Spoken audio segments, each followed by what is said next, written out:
Հաջորդ հարցը հանրային ռադիո։ Պարոն վարչապետ, 3 հարց ունեմ, թույլ տվեք ընթերցեմ։ Ռուսաստանի Դաշնության արտգործնախարարությունը օրերս հայտնել էր ցանկություն թրիփին միանալու մասով, որպես հիմք վկայակոչվում էր 21-23 թվականների եռակողմ Հայաստան-Ադրբեջան Ռուսաստան այս մշակված լուծումները, նաև փորձագիտական խորհրդատվություն են առաջարկում գնահատումների հարցում։ Հայաստանի համար որքանով է սա դիտարկելի, որոշ ժամանակ առաջ ռադիոլուրին հարավկովկասյան երկաթուղիներից ասել էին, որ պատրաստ են դիտարկել միայն Մեղրիի հատվածը իրենց տնօրինությունից փոխանցել Հայաստանին, այս մասով ինչ կասեք, Հայաստանը դիմել է թե չէ եւ դիտարկում եք արդյոք այս տարբերակը, սա առաջին հարցը։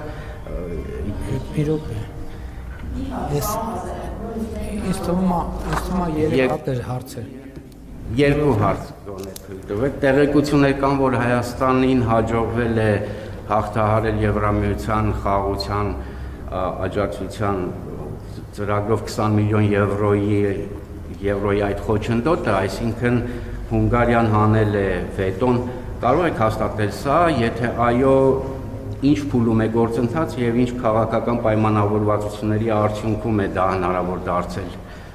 Դա ուղղվելու է պաշտպանության ծախսերին։ Շատ լավ, նախ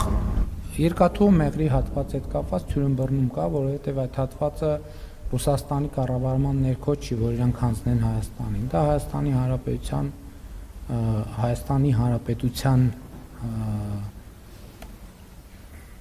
ինքնիշխան տարածքն է եւ մենք այդ տարածքի կառավարում որևէ մեկին չենք արտապատվիրակել, այսինքն այնտեղ երկաթուղի չկա, որ մի հատ էլ կառավարվեր որևէ մեկի կողմից, այսինքն տենց թեմա չկա։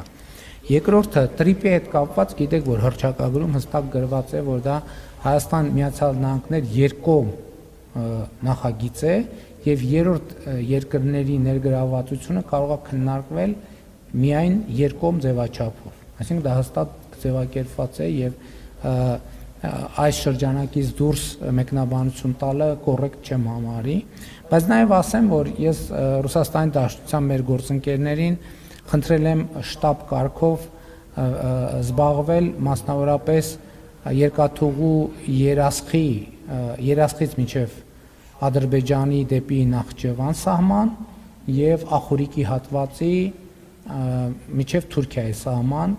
ամբողջական վերականգնմամբ եւ կարծում եմ նաեւ ես առաջիկայում նաեւ նույն հարցը կբարձրացնեմ կապված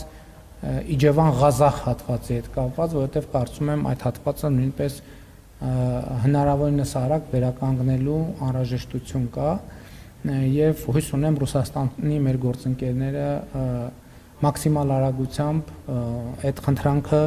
իրականություն կդարձնեն, ինչ վերաբերվում է եվրոպական խաղաղության գործիքին, այո, արտաքին գործերի նախարարը զեկուցել է ինձ, որ Հունգարիայի գործընկերները կարծես որոշմանը համաձայնվել են եւ կա կոնսենսուս, թե յուռ որոշումը կլինի կհրապարակվի, դա բովանդակային առումով էս պահին չեմ կարող ասել, բայց բոլոր դեպքերում դա նպաստելու է եւ ծախսվելու է խաղաղության օրակարգի եւ խաղաղության տրամաբանությամբ։